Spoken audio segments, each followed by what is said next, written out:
talk a little bit about what you'll get out of today's session. One, the customer experience. We'll do a little background. We'll talk about what is beyond the customer experience. What do we mean by beyond the customer experience? And then we'll look at a path forward. You should have a few takeaways when we're done, understanding of what that beyond terminology means. Have the ability to use a simple worksheet that I've provided to help design a customer experience, cover some activities, and you'll participate in a simple learning activity around the customer experience. So let's take a look a bit and start at the background. When we think about customer experience, this has been in place since antiquity. You think about around 3000 BC, the movement of goods, trades. If you're familiar with the word customs, it's always been related to prosperity and exchange of goods and services, or particularly exchange of goods earlier in the centuries leading up till now. Earlier on, it was very rural, and in a lot of places in the world, it still is rural, urban, and that has to do with the culture, has to do with how a lot of different cultures interact and work around the globe. It's not uncommon for cultures to go directly to markets. We call them here in the States farmers markets, but in other areas, it's just a normal thing to go down to the market, interact socially, engage with neighbors, engage with friends, family, folks that are in your neck of the woods, so to speak, and barter. And that still exists today and probably will never go away. Even with all of the advancements of technology, there will always be a place where there's some personal interaction. Also relates to trust. As you're interacting with individuals, you start developing trust. Think of this external, where you're dealing with external customers. Apply it to internal, where you're dealing with internal business partners, our colleagues that are on the receiving end of either work that you're doing or services that you provide. So it can apply to both. Trust is engendered, and it is a powerful component of the customer experience. Our customs are the exchange of either ideas, information, goods, or services. The early definition of customer really came out of the word costume, which really meant a habit, a practice, and it evolved into the word custom, a customer, which is a repeat type of event or repeat type of person that will keep coming together again and again and having this experience. If we look at a timeline as it relates to the background customer experience, take a look at this journey. In the 1900s, customer service departments were formed. This is as far back as I took a look and looked at the resources that were available. Then in the 1920s, telephone usage started to engage us in customer communications. In the 1950s, the customer satisfaction survey became a common tool or mechanism. Now we move to the 80s and we begin to move into the area of relationship management. We move from customer service or customer satisfaction to relationships or relationship management. A lot of you are probably familiar with that. Then we get to the 1990s, where the term customer experience is first popularized by Louis Carboni. By the time we get to the 2000s, we're focusing on a seamless online experience with personalization. We moved away from a combination of telephone manual surveys, people filling out cards after dinner or going into a restaurant or a movie theater, to now this stuff is online. Cell phones have evolved, the computer technology has evolved, and now we have almost instant direct access, and we're starting to figure out what to do with all of these wonderful tools and how can we use them to leverage information to better provide customer service. By 2010, we get customer social media, mobile technology is enhanced, and then that gets us to where we are now, 2025. The customer experience is a strategic business priority. So that's a bit of an evolution of where we started, where this started and where it is today and where we are today when we think about the customer experience. And by the way, just as a footnote, these materials will be provided to you after the survey. So let's take a deeper look at beyond the customer experience. Why do we say go beyond the customer experience? Number of reasons. Research based on Qualtrics, XM Institute, and some research that they did about a year or so ago showed that there's about $3.7 trillion that are available and that are missed as a result of poor customer services. And that's globally. It was a global look that they took at this. Second, the customers tend to reduce or stop spending after a negative experience. This is common knowledge to all of you. We all are customers. We experience this.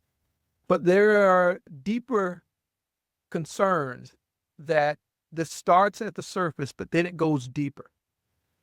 The next component is that from a customer's perspective, they prefer human assistance with high stakes issues. So as much as we're going to make progress, and we are making progress with AI and artificial intelligence, we as human beings are not quite ready to trust AI or technology with high stakes decisions or high stakes, high value items that we possess and that we would yield up trust to. We'd rather deal with the human if we're talking about a serious medical issue. And we'd also rather deal with the human if it comes to high stakes or high value financial transactions. For example, you're not going to just take $100 million and set up in your account and just tell AI to grab it and go out and do whatever it wants. You trust it. That we're not there yet. Frontline employees in the survey reported the lowest morale among workers. This is interesting because now you have a direct linchpin between your customers who pay and the experience and a portal into the channel. If that piece is not addressed adequately, then you literally are probably experience a breakdown in the relationship. You saw that earlier in the historical timeline between the paying customer or that repetitive customer that you want and its direct engagement or willingness or trust in the entity or the organization that it has either developed a relationship with or it is attempting to develop a relationship with. Let's take a closer look. Let's move on and take a look at a couple of definitions. So that employee or that intermediary beyond the customer, we generally work with the customer and work backwards into the organization. But here's a linchpin that's becoming more and more prevalent. So in the definitions, if you'll get a worksheet on this, but if you already have it or if you don't have it, we'll be able to look at this. Fill this. Customer is from the term customer, one who purchases goods or supplies. Let's see if we can have you take a different look at a customer. Second definition, experience, from the original word experience or a trial or knowledge from repeated trials. What do we mean by this? Every time you go to Walmart, or every time you go to your convenient market and they have what you expect and the exchange is good, you keep repeating that to determine, and every time you repeat this, you're going to determine whether or not you come back, whether you stay or whether you leave, or whether you look elsewhere. So customer, one who purchases supplies or goods, is going to have continued and repeated trials from your office, from your experience, or from your offer or product that you're servicing. And they're going to gauge and measure this every time to see whether or not they continue, whether they come back. So a customer experience is, in effect, can be viewed as, and this is my definition that I basically came up with, the effect on one who repeats trials or events. Essentially, that customer comes to the business, or whether you're doing this internally to your colleagues, or whether you're doing this internally to departments or to teams, there's the effect that will be had on the repeated trial or the events. So the human is constantly asking this question with every experience. Is this a good or bad trial or event that I'm having? And based on that, it's going to either draw me back to that provider or it will repel me and push me away as a customer. Think of this. This is a customer experience of repeated trials or repeated activities where you're constantly testing. Every day is a new test. Every experience is a new test. Even if you leave a store after purchasing something, turn around and go back in, what you're looking for is a consistent, good experience from that customer provider, that service provider. Even if it's a different cashier and you just turn around and went back in the store 5 minutes, you want a consistent experience from that different cashier that you had from the first cashier. And if you don't have that, you're making a comparison. You're doing a trial. And if that last cashier gave you a bad experience, so to speak, or it could be online. If that last online experience kicked you out and you got errors and you couldn't complete your purchase, your transaction wound up in limbo. Now you're frustrated. You're like, my money's going out of my account, but I can't confirm that the item was transacted or shipped. That's a bad experience. That's going to affect you, right? So think of that definition and let's think of moving forward. And it allows you to ask these questions as you start defining the customer experience. And as you define the experience for your own customers, are you anticipating the customer's needs? Number two, what is the customer's definition of satisfaction? This should not be foreign to many of you because you're already familiar with understanding the customer requirements or critical customer requirements or critical requirements or critical success factors, things of those nature, those terminologies that we use. Thirdly, do you have an identical view of quality, the same as the customers? We just touched on that with critical to quality is a common theme and term used there. Do you truly know the customers? Literally knowing the customer as opposed to knowing who the customers are, their geographic and metadata. That's one thing. But to really understand the customer and kind of get a sense on what type of person is this that's trying to interact with you. And is the relationship or is the understanding of the customer purely transactional? In some cases, that may be fine. For high volume, that may be the case. But at some point, it will wind up being personalized by that person who is a customer.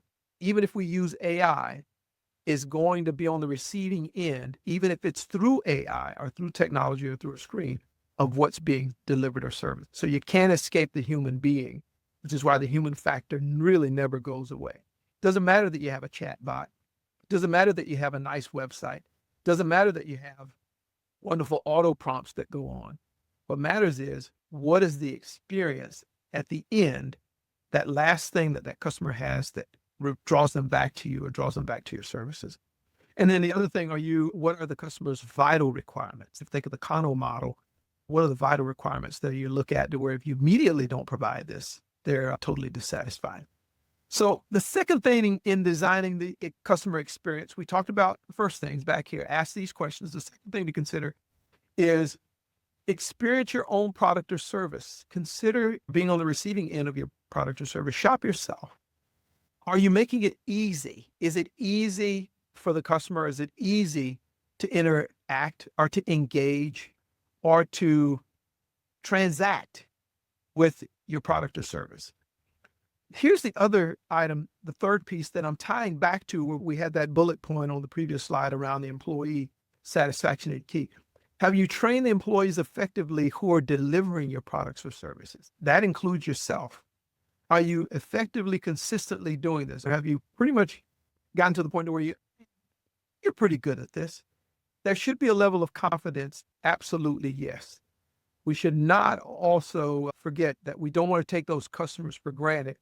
They don't feel the same way every day. And are you also adjusting to see where they might be if it's a personal interaction? If it's not, then is your website addressing those concerns of the customer at the activity level of the website? Use AI appropriately. Smart responses are good. Make sure speech analytics are included so that the AI is at least coming back representing and responding to the customer in a way that's meaningful. And the customer is not immediately going, well, this is just a bot. I'm not interested in this. The other thing is also make sure your customers have an out, that they can reach someone, even if it's a bot and you don't want them to call your phone number directly and flood your phone lines. Do you have an out where they could submit a request and get a response back from you? Make sure you have an out, whether it's a human being, a means for them to get to a human being. That would be key. So think about that. We can't just dump everything on the technology and expect it to solve everything. We're still trying to help the technology and solve itself. So in a lot of ways, you are not going to necessarily move away from automation and from artificial intelligence, but you do have to maintain that human factor until we get there. You're going to have to support and make sure that the human is addressed adequately. Even after you get to AI, still have to address the human being. Lastly, build-in feedback capture. Net Promoter Scores, CSAT, customer effort scores. These are important. And also, don't just look at the top scores that you get. Go in some of the most effective areas to mine data are when you're getting scores that are in the middle or the low end. not necessarily the fours of the fives or the fours. If you look into some of the threes of the twos, you may be identifying insightful input that's telling you, hey, if you fix this, you're going to maintain, you're going to gain, and you're going to preserve even more customers. Let's take one other look at this. The employee experience is vital. This is key. So in the survey that was also done by Qualtrics, one of the things they looked at is that 75% of managers are aware of the employee-customer relationship, meaning that the managers are aware and that they know they must prioritize the employee factors that affect customers. If you have a great employee, you've trained them well, but the specific things that directly affect or significantly affect customers aren't included in that training. They aren't addressed, and you're making sure they happen on a repeat, routine basis. In other words, there's consistency there for the employees. And if there is any inconsistency, the employee and the customers on the receiving end of it, the employee knows how to bring the consistency about. So if there's a problem, how do you deal with the problem and bring the customer back to satisfaction? Second component, 30% of employees waste approximately 10 hours on inefficient tasks or obstacles. You may have heard of gray work where employees are looking for things. They're trying to find things. You're constantly trying to locate or identify where resources are in order to help the customers. Managers at this point, as leaders, can remove friction and obstacles from the employees' processes, policies, and tools. This is key. Make it efficient for them to actually serve the customer and make it easy for them to do that. Not necessarily with just technology, but also with time spent on making sure that do these employees really understand for our customers, this is what's critical to them. If I go into a do-it-yourself store, and I could go into several, I can go into Lowe's, I can go into Home Depot, I can go into Ace. What's different between the two? When these customers come, who may be the same between Lowe's and Home Depot and Ace, then they may be different. What do we understand about these customers that we're sure significantly affect their satisfaction that we're going to make sure we don't miss? We get it right every time. So the employee then becomes the linchpin and the key connection point between the service provider or your business and the customer itself, the customer, him or herself. This is vital. Without making sure that piece is erected, you're not going beyond just customer experience. You're now missing opportunities to maintain, to keep, and acquire those new customers. So what do we do on a path forward? A couple of ways to look at this. You want to have at least an alignment to quality. I borrowed this from Lance Coleman, who's also on our Lean Enterprise division. And you're familiar with the Kano model. There are some things that are immediate dissatisfiers, and you want to make sure that those things are addressed. We just talked about that previously, about making sure those things that are significantly important to the customers are addressed.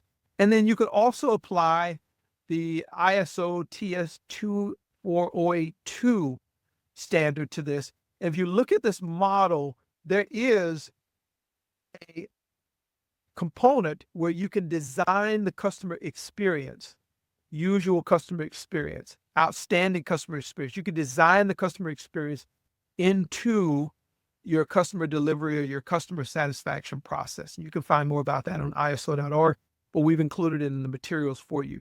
So you can align to quality, and there are some standards that you can definitely adhere to, not only the customer standards, but you can also have some minimum standards in the products and services that you provide. And then one of the things that we want to do is we want to seize the opportunities. We want to increase our chances of obtaining that 3.7 million. I rounded up to 4 million here. Create an employee experience that enhances the customer's experience. Address the employee. They're the life and breath of the organization. You can do strategy, you can do planning, but if the employees that you're working with, even if they're just programming AI, don't do it in a way to where that customer needs are addressed and they're not, that satisfaction, key components of satisfaction for them are not addressed. You will definitely potentially forfeit opportunities for the existing or future customers. Conducts a sentimental analysis. Find out how those employees are feeling on the receiving end of this. I remember Maya Angelou. I may not remember what you said, may not remember what you did. I always remember how you made me feel. There's a sentiment that becomes attached to the interaction. Think about the slides we covered earlier. We talked about bartering and trading, so to speak. There's a trust that's built into this. It's like going to a doctor. I trust you that my hard-earned dollars are going to come to you, and I'm going to give up those hard-earned dollars in exchange for something of value. But embedded in that transaction, in the interaction, there's an extension of trust. You're trusting that the customer is going to extend some trust. You're going to extend you some trust so that you can then open those and deliver those services, and they're trusting that you'll do precisely what we said. We're not perfect. We know that. So you have to have processes and you have to have means in place to address when things don't go right, and they won't on occasion. Honor the importance of the interaction, honor the human being, honor the person, honor the fact that there is a actual person that will be on the receiving end of this, even if you use technology as a medium to deliver it. And then utilize the technologies responsibly to serve your customers. So that said, we covered quite a bit, and I wanted to make sure we got to a point to where we looked at not only the beyond the customer experience, what beyond means. We're talking about connecting and making sure those employees that deliver the services are good. We also wanted to address how can you deliver, how do you plan for excellent customer service and beyond the customer experience? And we gave you some not only questions to ask, but we also gave you some tactics and some strategy to use. We also gave you some standards that you can adhere to and that you can apply to your customer experience model. Let's do a quick practice though. As a group, I want to ask you to participate in this in the chat panel. So some of you, I'd like for you to choose the role as the manager. Others, I'd like for you to choose the role as the customer. Here's the scenario. You're the manager of this world-class restaurant. And $2,000 a meal is not uncommon for this type of experience. It's a Michelin type experience. In your role as manager, what I'd like for you to do is to list on this worksheet, and I'll cover the worksheet, I'll come back to the worksheet, what you might ensure is a superb experience. And I do mean superb. For $2,000 a meal, I want superb. I want you to list the pre-experience. So think about, if you don't have the sheet, just jot it down. Think about what the pre-experience would be. What happens before the meal is served? The experience, what happens during the meal is observed. And then the post-experience, what happens after a $2,000 meal is paid for? As the customer, if you choose the customer role, I'd like for you to think about the same $2,000 experience. As a customer, what do you expect your pre-experience to be before the meal, during the meal, and after the meal? And list those things out on your sheet or list those things out in your head. And what I'd like for you to do is to reply in the chat room. And I'm asking if I could get Manny, if you could please take a look at what we have in that chat room, see what starts to come in, and then we'll take a look and we'll list out some of what you enter, what you share in that chat room. And then we're going to take a look at how the manager versus the customer perspectives compare. This will be the sheet that I'm sharing on your screen as the pre-experience, and you've got the customer on the left, the restaurant manager on the right. Then you got the experience, the dining experience itself, and then the post-dining experience, and choose again whether you're the manager or whether you're the customer. What would you expect as a customer to experience if you go in and you lay down $2,000 for a single meal? It's a Michelin restaurant. You have high standards. What would you expect to deliver as a customer? And that would be $2,000 for one person. One meal, yes. So if you brought a family of 5, there were 5 of you, you'll lay out $10,000 for a superb meal. Manny, I'll check just to see and allow you to have some responses come in, but don't hold back. Don't be bashful. Don't at this point be coy. If you're laying out this amount, what would you expect to get out of that Michelin experience? Anything coming in, man? Yeah, absolutely. So there's a couple people, some people, one person was like $2,000 for one person. Wow, must be a heck of a meal. So somebody said from a customer perspective that it would be great if the hostess recognized me and called me by name. Now, that's first visit would be difficult, but sure. But for $2,000, that's a great one, man. I love that. Would you expect that after laying out $2,000 cash? Maybe so, right? Maybe there's some pre-experience activities you would expect to happen so that when you walked in, they did recognize you by name. What else is coming through me? From the manager perspective, for the pre-experience, somebody suggested, well, it's obviously a world-class experience, the ambiance and cozy waiting area, courteous welcome from all the staff. Somebody said, listen, I want a free valet with my car parked in front of the restaurant. We hear some of everything when we do this exercise. I like the free valet idea. That's a good one. I would expect that. $2,000 a meal, yes. Sure. Somebody says, for a couple of grand, you get really small portions. So I think it's possibly a complaint, or maybe it's a feature. I don't know. Not so loaded down, you can have dessert afterwards. That's true. That's true. On a Michelin meal, there are portions that are served with a pair of chef tweezers. Oh, geez. That's a great observation. What are you expecting there? Are you expecting the chef tweezers? Are you expecting the grill tongues?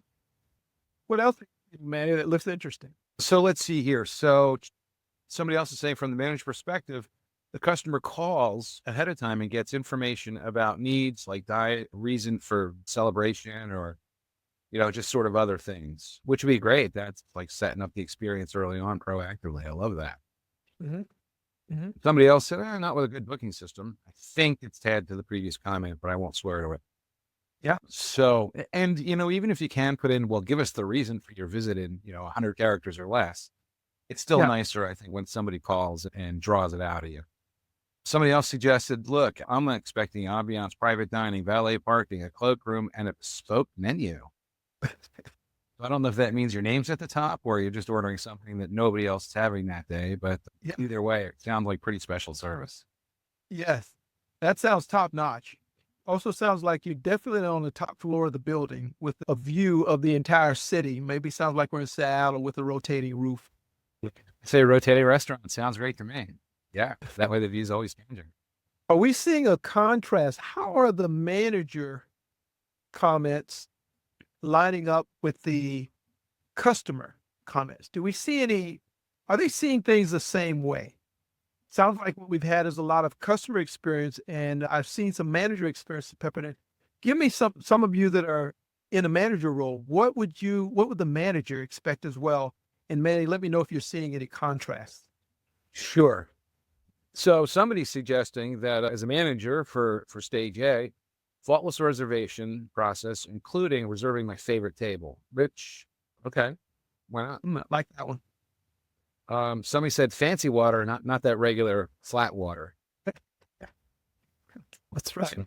And think of the reality that there is not just the exchange that takes place between the customer and a business. There is the pre-exchange or the pre-experience, the experience itself, which is listed here as stage B, and then the post-experience, which is listed in stage C. When we go to healthcare giving and to caregiving, it's not customer experience that's embedded in it, but it's customer care or it's personal care. You'll hear these terms used, particularly in the medical industry and in some hospitality areas, anywhere where it involves important care giving or care providing to another individual. That part is key. So some of the experiences, we wanted to list this. I'm not going to cover these because I know we're at time, but the restaurant owner's perspectives based on the virtual feedback. Yes. Anything else, man? We've actually got 10 minutes left. So some of the customers' perspectives, some of the restaurant owners' perspectives. As a restaurant owner, you'd want to ask yourself, how do you feel about this?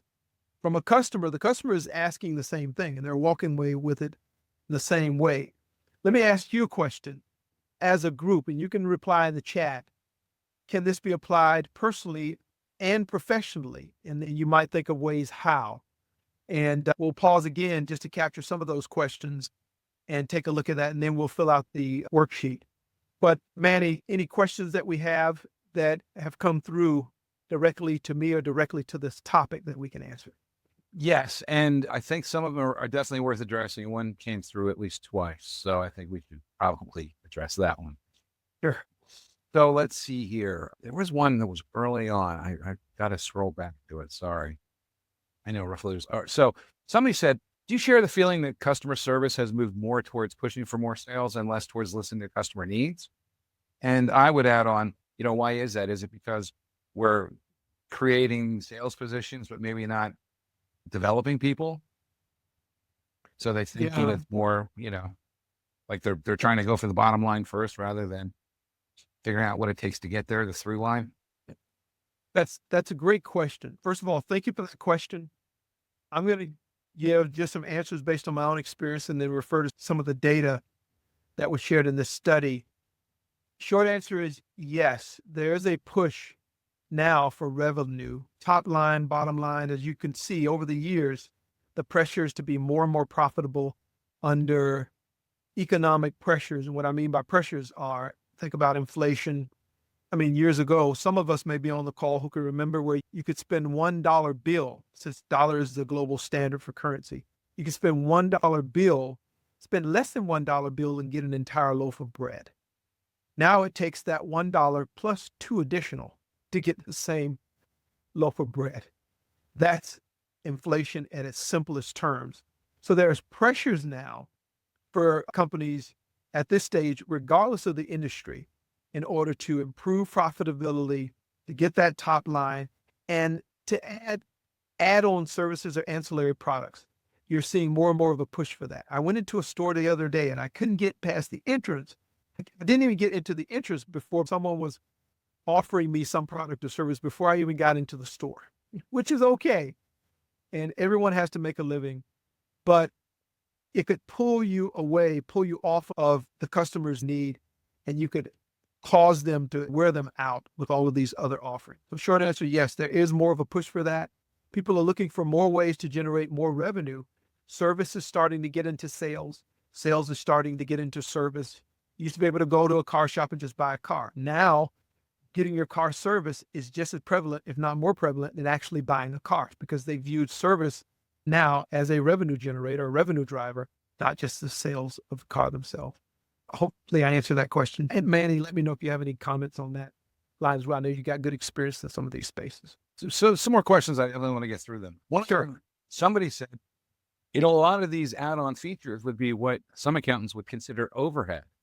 So how do you sell the idea of this sort of stuff? Yeah, I would say very similar, Manny. You are targeting a different customer, or you're starting to move your target with that same customer. And it's always key. One thing that I always say about the Kano model is to keep your finger on the pulse of the customer. If I'm pushing something to the customer, that's one thing. If I'm identifying the customer's needs, which turns into a demand, that's different. So I think the key is to keep your finger on the pulse of the customer. I leverage the Kano model for that, to see what's changing, if it's changing, or to find out if they're even interested. Otherwise, you could find yourself driving the customer away unintentionally or wearing the customer out with things that just don't interest them. It's like watching TV ads pop up on your YouTube feed if you're not paying for YouTube. And you're like, I'm not interested in that. I'm interested in this specific content. And then they wind up hitting the mute button. And we see a lot of that in statistics and data on some of these websites, right? They just tune you out. Great questions. What else do we have, man? So here's one that really resonates with me. Somebody says, hey, my company does so many surveys that people have stopped responding and participation is low. So how do you overcome survey fatigue to get good feedback? Oh, this is a really good one. Start moving away from surveys. I don't mean you have to personalize everything, but start moving away from surveys as we've known them. One of the things that my daughter is extremely good at, and she's an expert in her field, is getting customer experience and marketing. And one thing that she introduced me to years ago was the one question survey. Do not go out with 10, 12 questions. You get all these different metrics from the customer. One question survey and one feedback box. Boy, is that efficient. Or just one sentiment button that they press. Capture it on the way out. Think of you going to the airport and you got the little screen up on the way out and you go from a red start to where it was horrible, through amber, yellow, green, to where it was great. And you're just capturing that all along the way. And then there may be customers that you do target. Identify the customers that are willing to give feedback and then go after those customers. The ones who aren't interested in it, give them the means, but don't bother them. Otherwise, you will create survey fatigue. Hopefully those suggestions gave you some ideas and sparks some solutions for you. What else do we have, Manny? So somebody said, are surveys used as a bi-directional form of communication? Or I guess the question is, can they be? Because typically they're not. It's just one way. Yes, they can be, but I would think surveys are probably some of the most misused tools around because they do get conflated with customer relationship activities that should be going on versus a survey.